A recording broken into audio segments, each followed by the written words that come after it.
महाराष्ट्रातलं राजकारण म्हणजे सतत धगधगतं ज्वालामुखीचं तोंड आहे।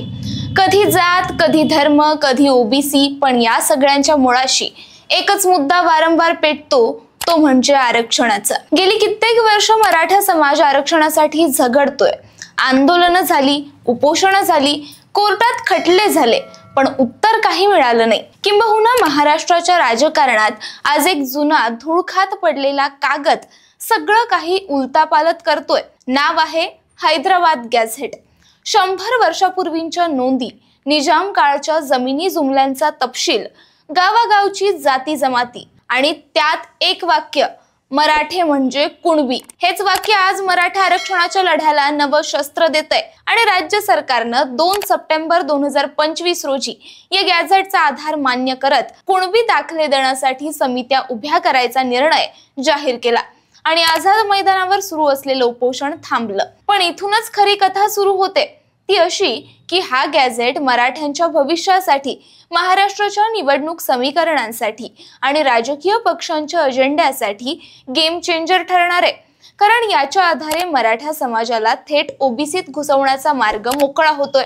पण यात कोणाला खरंच फायदा होणार, कोण वंचित राहणार आणि सर्वात मोठं म्हणजे हे राजकीय डावपेच कोणी आखले आणि हे गॅझेट कसं गेम चेंजर ठरणार, हाच आपला आजचा मुद्दा। नमस्कार, मी सृष्टी आणि आपण पाहताय त्याचं काय महाराष्ट्र। मंडळी, सर्वप्रथम समजून घेऊयात की हे हैदराबाद गॅझेट नक्की आहे तरी काय। निजामशाही आणि नंतर ब्रिटिशांच्या काळात गावोगावी लोकांची माहिती व्यवस्थित लिहून ठेवली जायची। कुठल्या जिल्ह्यात किती लोक, कुठल्या गावात कोणत्या जाती जमाती आहेत, कोणाकडे किती शेतजमीन आहे, कोण बागायतदार आणि कोण कोरडवाहू शेतकरी, अशी सर्व माहिती या गॅझेटमध्ये जमा करण्यात आली। आणि महत्त्वाचं म्हणजे या नोंदींमध्ये अनेकदा मराठा समाजाला थेट कुणबी म्हणून लिहिलं गेलंय। आता हीच नोंद मराठा आंदोलनकर्त्यांनी हत्यार म्हणून पुढे केली। त्यांनी म्हटलं की गॅझेटमध्ये आम्हाला कुणबी म्हटलं आहे, तर आम्हालाही ओबीसी आरक्षण द्या। यावरून आंदोलन सुरू झालं आणि मनोज जरांगे पाटील या नावाभोवती संपूर्ण महाराष्ट्र एकवटला। त्यांच्या उपोषणानं राज्य सरकार अक्षरशः घामाघूम झालं। हजारो आंदोलक रस्त्यावर आले, गावोगाव जनता पेटली। शेवटी सरकारला निर्णय घ्यावाच लागला। सरकारनं मान्य केलं की होय, हैदराबाद गॅझेटमध्ये ज्या मराठ्यांची नोंद कुणबी म्हणून आहे त्यांना कुणबी जातीचं प्रमाणपत्र दिलं जाईल आणि त्यामुळे ते ओबीसी आरक्षणासाठी पात्र ठरतील। पण इथं एक मोठा अडथळा आहे।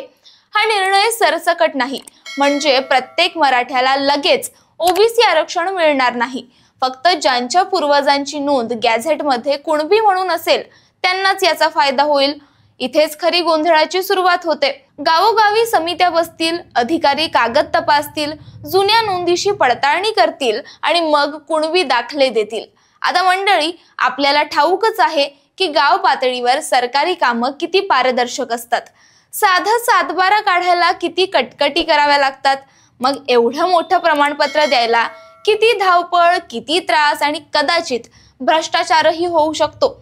शेतकऱ्यांचा गट म्हणतोय आमच्याकडे कागद नाहीत, आम्हाला दाखले कुठून आणायचे? तर शहरातले विद्यार्थी विचारतायत आरक्षण मिळालं तरी नोकरी मिळणार कुठे? जागाच वाढल्या नाहीत तर स्पर्धा तशीच राहणार।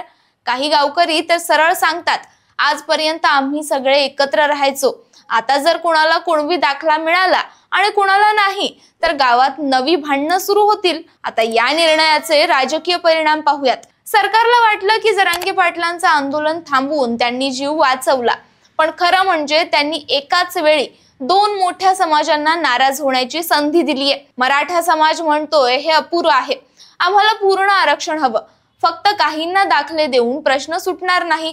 दुसरीकडे ओबीसी समाज तितकाच आक्रमक झालाय।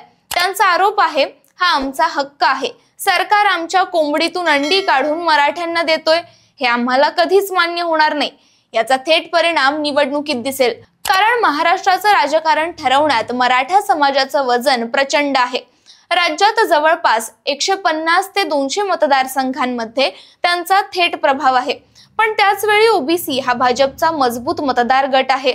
जर ते नाराज झाले तर भाजपचं समीकरण ढासळू शकतं।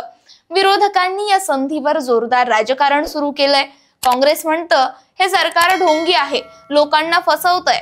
शरद पवार नेहमीप्रमाणे सूचक भाषेत टोला मारतात की आरक्षणाचं राजकारण धोकादायक आहे. हे मी पूर्वीपासून सांगत आलोय. आता बघा सरकार कसं अडचणीत आलंय.